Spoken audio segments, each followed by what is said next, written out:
शैब अबी तालिब, शैब अबी तालिब पता है, 3 साल का मुकम्मल बायकॉट नबी सल्लल्लाहु अलैहि वसल्लम का, और सिर्फ ईमान वालों का नहीं, नबी सल्लल्लाहु अलैहि वसल्लम आप पर ईमान लाने वाले और आपके खानदान के जो लोग ईमान नहीं लाए थे, सिर्फ आपका साथ दे रहे थे, आपके सपोर्ट में खड़े थे, उनके साथ बायकॉट किया गया। 3 साल आपको 3-4 दिन भूखा रखेंगे ना, तो तब आपको मालूम पड़ता है आप में कितना सब्र है। आपको एक टाइम की भूख बर्दाश्त नहीं होती है। 3 साल का बायकॉट, बातचीत नहीं करना, इनके साथ उठना बैठना नहीं, इनके जनाजों में शरीक नहीं, इनसे निकाह नहीं, इनसे लेन देन नहीं, इनसे बातचीत नहीं, हर तरह का बायकॉट, कोई चीज नहीं पहुंचाई जाएगी। यहां तक आ पड़ा था मामला कि वहां जो शैब अबी तालिब के बायकॉट में जो लोग शामिल थे, उनको हड्डियां, उन्हें जो ना लकड़ियां चबाना पड़ रही थी, चमड़े चबाना पड़ रहे थे, कई बच्चे भूख से बिलक रहे थे, लेकिन इन बदमाशों को रहम नहीं आया। कुछ लोग छुपा छुपा करके लाते थे, तो उसको भी पकड़ कर, है ना, अपने अंडर कर लिया करते थे। कुछ हिम्मत वाले थे जो किसी ना किसी तरह पहुंचा दिया करते थे, कुछ अनाज, वो भी बहुत सारे लोगों में कितना बढ़ता। 3 साल तक ये बायकॉट रहा, प्यास भूख सब बर्दाश्त। और इतना ही नहीं, जब बायकॉट खत्म हुआ तो उस बायकॉट की वजह से 2 बड़ी हस्तियां कमजोर पड़ गई थी। एक हज़रत खदीजा रज़ियल्लाहु तआला अन्हा, दूसरे अबू तालिब, जो नबी सल्लल्लाहु अलैहि वसल्लम के सबसे बड़े सपोर्टर थे, सबसे बड़ी हिम्मत थी अल्लाह के नबी सल्लल्लाहु अलैहि वसल्लम के। बायकॉट के बाद इन दोनों का इंतकाल हो गया, कुछ ही दिनों में इनका इंतकाल हो गया। अल्लाह के नबी सल्लल्लाहु अलैहि वसल्लम ने उस साल को आमुल हुज़्न कहा, गम का साल है ये, क्योंकि सबसे बड़े करीबी और सबसे बड़ी हिम्मत थे अल्लाह के नबी सल्लल्लाहु अलैहि वसल्लम के। इस बायकॉट की वजह से बीमार और कमजोरी और फिर उनका इंतकाल, इतना सब कुछ हुआ।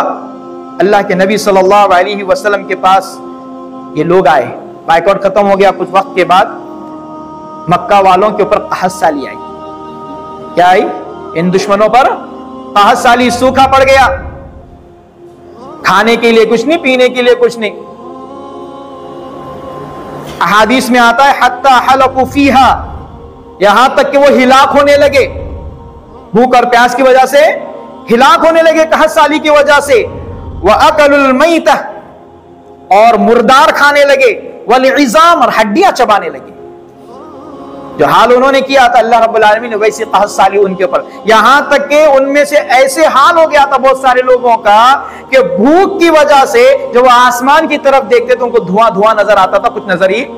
तो लोगों का एक वफ्द अल्लाह के नबी सल्लल्लाहु अलैहि वसल्लम के पास आया और कहा, अल्लाह के नबी, अल्लाह के रसूल, मुज़र कबीला हिलाक हो रहा है, आप जरा दुआ कीजिए।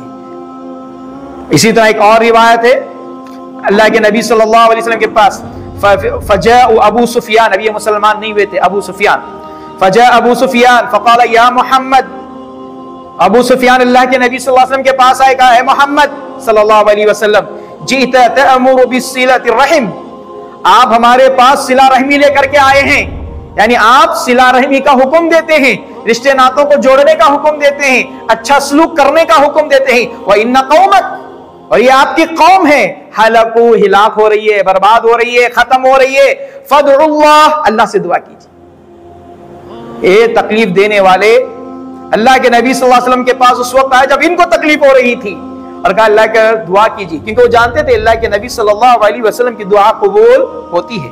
क्योंकि बचपन में जब कहस साली पड़ी थी, अबू बकर से अबू तालिब जब अल्लाह के नबी सल्लल्लाहु अलैहि वसल्लम को गोद में लेकर के काबतुल्लाह के सहन में खड़े, अल्लाह रब्बुल आलमीन ने बारिश बरसाई थी। ये उनको पता था कि इनकी बरकत से बारिश होती है। वो अल्लाह के नबी सल्लल्लाहु अलैहि वसल्लम के पास है, कहा कि फदउल्लाह, अल्लाह से दुआ करो, ये कौम आपकी हिलाक हो रही है, आप सिला रहमी की दावत देते हैं, सिला रहमी कीजिए हमारे साथ।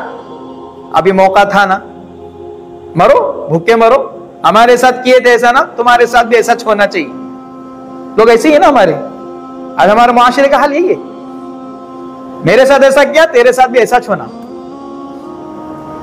और हो रहा है तो आदमी हंसता है, खिलखिलाता है, लोगों में बयान करता है। हमारे रसूल सल्लल्लाहु अलैहि वसल्लम को आप देखें, अल्लाह के नबी सल्लल्लाहु अलैहि वसल्लम के जब आए तो अल्लाह के नबी ने क्या कहा, साहबी कहते हैं फस्तस्का फसुकू, अल्लाह के नबी ने उनकी बात मानी और दुआ की, इस्तिस्का, बारिश मांगे अल्लाह के नबी ने, फसुकू, तो उनको बारिश बरसाएगी। अल्लाह रब्बुल आलमीन ने बारिश अता की, अल्लाह के नबी ने दुआ भी की। अल्लाह के नबी सल्लल्लाहु अलैहि वसल्लम का अफ़ू व दरगुज़र। आपके साथ तकलीफ है ना, ताइफ का मामला है, सब बताया, सुने ना। ये है ताकत होने के बावजूद अल्लाह के बंदों को माफ करना, ये असल माफी है। ताकत नहीं है तब माफ किया मैं बोलना, वो भी माफी हो सकती है चलो, लेकिन असल हकीकी माफी ताकत होने के बावजूद।